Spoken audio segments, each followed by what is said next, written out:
Wizards of the Coast finally did it. They broke Fury and Solitude. The Evoke Elementals went from being completely reasonable cards to broken overnight. The absolute standout powerhouse from Wilds of Eldraine for me is Up the Beanstalk. And for many players too, I'm not just memeing here, this card is redonkulous. I'm going to unpack what it's currently doing in Modern and Legacy. Apparently people are trying to play it in Pioneer as well, but I don't really pay much attention to that format at the moment. I'm going to unpack that, talk about some of the interactions, the decks that are happening, and hopefully I'll have some gameplay up on the channel over the course of the week as I play with these decks and get accustomed after having some time off last week. If you want to pick up the Beanstalks or any other cards from Wilds of Eldraine, use the link to CoolStuffInc.com in the description below to get 5% off your order and to help support the show. And if you want to win some collector boosties, that's right, collector boosties, and also try and get some other stuff at auction, I'm streaming on whatnot.com twice this month, giving away Wilds of Eldraine collector boosters and selling other bits and bobs too. You can use the link in the description below to get £10 off your first purchase with Whatnot as a new user. That's just free money. If you buy something from my shop for £10, you pay a couple of quid postage,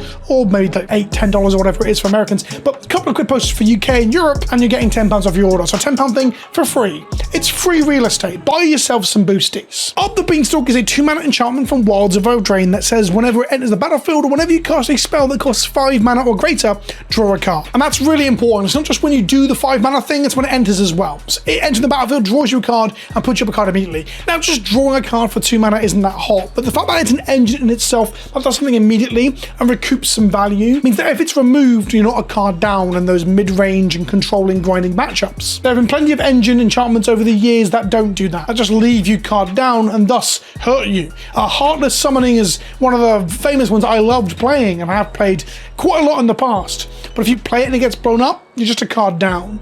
Up the Beanstalk replaces itself. So what are we doing with Up the Beanstalk? Well, let's start with Modern. There are loads of different ways to build into Up the Beanstalk, but most of them are going to be using Leyline's Binding. Leyline Binding is a 6-mana enchantment with Flash and Domain, where it costs 1 less for each land type you have in play. Then when it enters, you exile a thing until it leaves. It's Oblivion Ring, but for a lot more mana, in theory, and with Flash. The thing is with Leyline Binding is that getting it down to just 1 mana is quite easy in Eternal formats, thanks to fetch lands. Over the course of the first few turns of the game, if you use fetch lands to fix up triomes or lounges from Streets of New Capenna, with just 2 of them you can have all 5 types of land, and thus you can reduce Leyline Binding's domain reduction cost thing by a full 5. That's 1 white mana, but it still triggers Up the Beanstalk. So for 1 mana you get an Oblivion Ring at flash speed that now cantrips and draws you a card. This is one of the linchpins of the Up the Beanstalk decks in Modern. If you flip over to Legacy real quick, just to give you like one of the main cards for these shelves over there,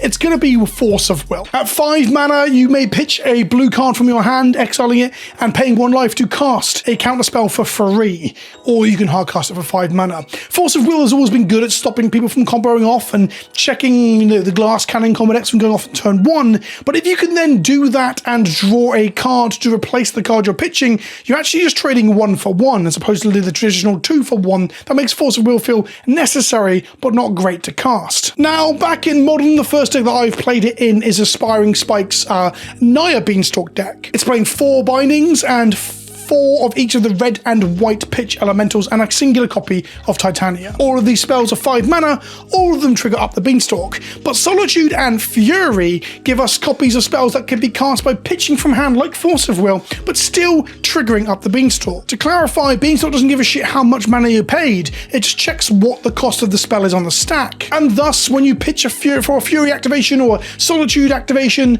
you're going to get to draw a card and replace one of the cards you're pitching. And then when you get to hard cast them later in the game as just threats that also have a strong ETB, 3/3 double strikers or 3/2 lifelinkers, you then get a body that makes you draw a card. And just to be clear, if there's 2 Up the Beanstalks in play, if you cast a Fury for free or not for free, it doesn't really care, you get to draw 2 cards. In this particular Naya build, Spike was playing Nissa. I was quite a fan of this. When you play a land and then crack it a fetch land, making 2 lands enter the battlefield in 1 turn, Nissa triggers to dig through your deck to find you either an elf or an elemental. That's another copy of Nissa, or that's a Solitude, Fury, or Titania, all of which trigger your Up the Beanstalks. Now, beyond that, coming out of this shell and moving into how Legacy is playing it too, you can play X spells to trigger this as well. Like I said, it doesn't care how much mana you've put into it initially, it just checks the CMC on the stack. And an X spell's converted mana cost, or mana value as we say now in the Zoomer age of Magic, is equal to whatever you put into X. In the case of Prismatic Ending, you can pay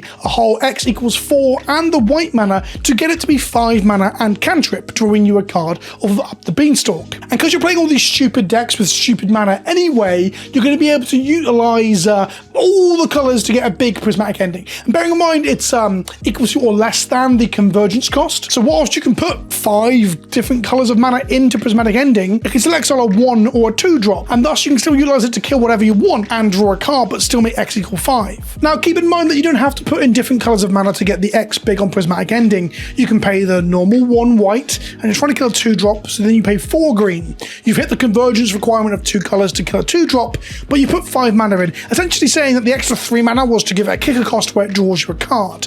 Essentially, Up the Beanstalk makes all X spells if you pay 5 for them, even if you're going to overpay a kicker cost to draw a card. It's pretty good. And on the topic of Converge, let's talk about Bring to Light. Bring to Light is a 5 mana sorcery with Converge. So already you are drawing a card off Up the Beanstalk. It allows you to search your library for a creature, instant or sorcery card with mana value less than or equal to the number of colors of mana spent to cast this spell. Exile that card, then shuffle. You may cast that card without paying its mana cost. If you put 5 colored mana into it, you can get a 5 drop. That can be a Fury, a Solitude, an Elishnorn.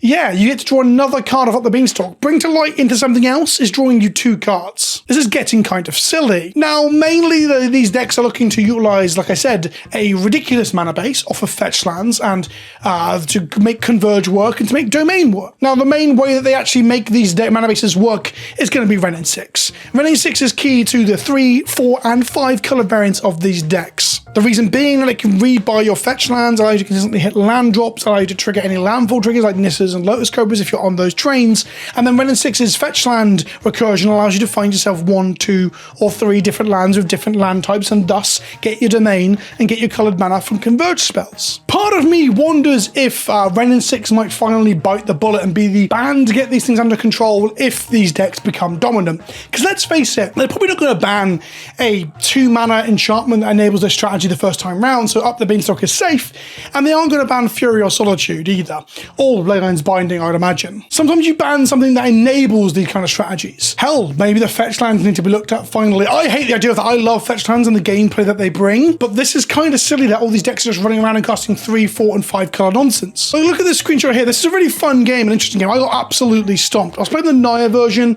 and my opponent was playing a Bring to Light 5 color Omnath version that brought to light Time Warp to take an extra turn, and Loki or Valky or whatever it's called, which they then cast to make a Tibalt. That's right, you can cast 7 mana Tibalt off the back of Bring to Light. You don't trigger your Up the Beanstalk the second time, but it's still kind of broken. These decks aren't unbeatable. When I was playing the Naya version, for example, I got absolutely steamrolled in 2 different games in 2 different leagues by the Amulet Titan deck. But if they become omnipresent or the top end of the format, it will probably remind me of the Astrolabe days. And that's not a good thing. Talking about Legacy then for a moment, because these cards are good enough to see play in Legacy, we've got all the things I've just mentioned, but they're not necessarily the only things. Yorion is still legal in a Legacy, which means you can play an 80 card pile with a commander in your command zone that when it enters the battlefield, it triggers not only upon casting to draw a card off Up the Beanstalk, but it ETBs and flickers Up the Beanstalk as well. So netting you 2 cards off 1 bean, or 4 cards off 2 beans, or 6 cards off 3 beans, and just sounds so funny to say out loud. I like this card, by the way. I've had a lot of fun playing with it the last day or so. I'm just also aware that it kind of feels like absurd magic. It's giving me Astrolabe vibes. In Legacy, you've got a few things you can do, all the stuff I've already mentioned, but you've also got Green Sun Zenith. There are already Green Suns decks that are like packages of sort of green mid-range moving slightly into control decks, normally green-blue, and you can go Green Suns for all sorts of stuff from Leovolds to Uros to Grists. But what if you just go out of your way to always Green Suns X equals 4 to trigger you Up the Beanstalk to draw a card and then grab whatever utility bullet you need? But Green Sun Zenith is not the only X spell that sees a huge amount of Legacy play. Beyond Prismatic Ending that we've already talked about, there's also 4th Iralingus. Every time I say that, I always think I'm saying some kind of sexual thing. Fourth, Eolingus was from the Commander products. It's an X spell with red, white, X. It puts X 2/2 red knight, human knight creature tokens of trample and haste to play. Whenever one or more creatures you control deals combat damage to one or more players this turn, you become the monarch. This card was already seeing huge amounts of legacy play prior to having a card that got printed that if you do X equals 3, bear in mind you're always X equaling the biggest thing you can with this thing. But if you put X equals 3, you get 6 power. If you make contact with that hasting power, you get to become the monarch. The power is also evasive with trample, and now it cantrips. This was already a huge control finisher for the white, red, and blue decks. And now we're seeing 4-color and 5-color piles coming out of that green sun shell to, cast this stuff and go big. The other place that's super interesting is with any miracle spell. There will be other examples of this, but the primary one is Terminus. Terminus is a 6-mana wrath that tucks all creatures that are in play onto the bottom of your library, but you pay it for 1 mana if you draw it off the top. So you have in hand, you brainstorm at the top of your library, you untap, draw as the first card for turn, reveal if the miracle trigger, cast it, and now with a Beanstalk in play, you are drawing a card. So yes, there's also Bant Miracles as well. Or 4-color miracles, most likely. Now, some honorable mentions of what you can also do with the little Beanstalk that could. We played on stream, and I've got a video coming out tomorrow of me playing the deck, where we're playing all of the affinity we can to play Thought Monitors and Sojourners and all the 7 costing affinity creatures, because they all now cantrip.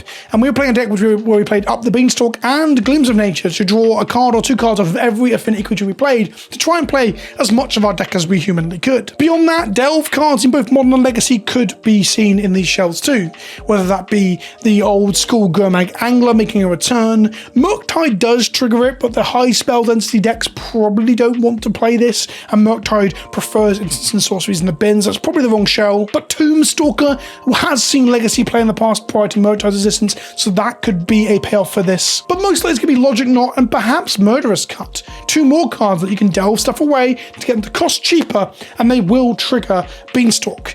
These are cards that have always been absolutely on the fringe of playability. Logic Knot has seen some play, and Murderous Cuts always just fell short, normally because it's trying to delve deep and fight alongside Gurmag Angler in the past. But 1-for-1 removal gets so much better when it cantrips, so I could see people smashing maybe one of these. It also fights for the escape costs of like your Uros and your Croxes and stuff, but I could still see it eking it in there. Something I thought was really funny that some people in my Discord did not agree with is that a 3-mana Moldrifter draws you 3 cards. That's 3 mana for a sorcery speed, draw 3. That's also a creature that gets a death trigger. It's an elemental. There's got to be something there, right? Imagine imagine the value of casting a Moldrifter with a Risen Reef in play and a Beans in play, and you're drawing 3 cards, you're triggering Risen Reef. The value is huge.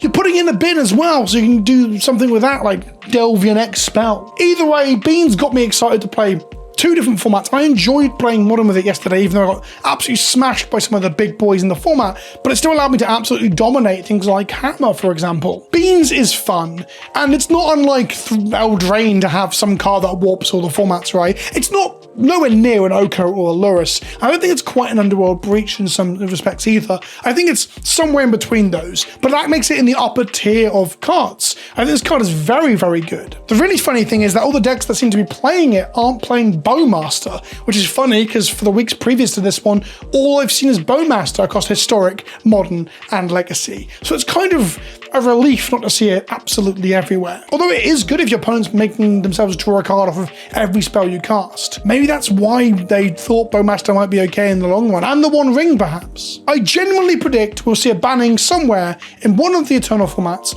of a card because of the Bean deck. I'm not saying Up the Beanstalk gets banned or Fury, but I think something will to lessen the domination that I think is coming of 3, 4, and 5 color mid-range piles. I guess the other reality that could stop that being a reality is that some aggressive decks just absolutely dominate them because you aren't doing much if you're skewing your CMC of your decks up. We will see. Hope you've enjoyed the video. I hope that explained to you how up the fucking Beanstalk is skewing and warping some formats right now. Obviously, everyone's playing because of the new hotness, so let's see how it shakes out and stabilizes. Hit up the links in the description below for cool stuff to buy your Magic cards, or come over to Whatnot stream tomorrow at 7 PM BST, Thursday the 14th of, where are we? September, I don't know, the days all blow into one, to buy some cards and also to try and win some cards. Thanks for watching, and I'll see you all soon. Ta-ta for now.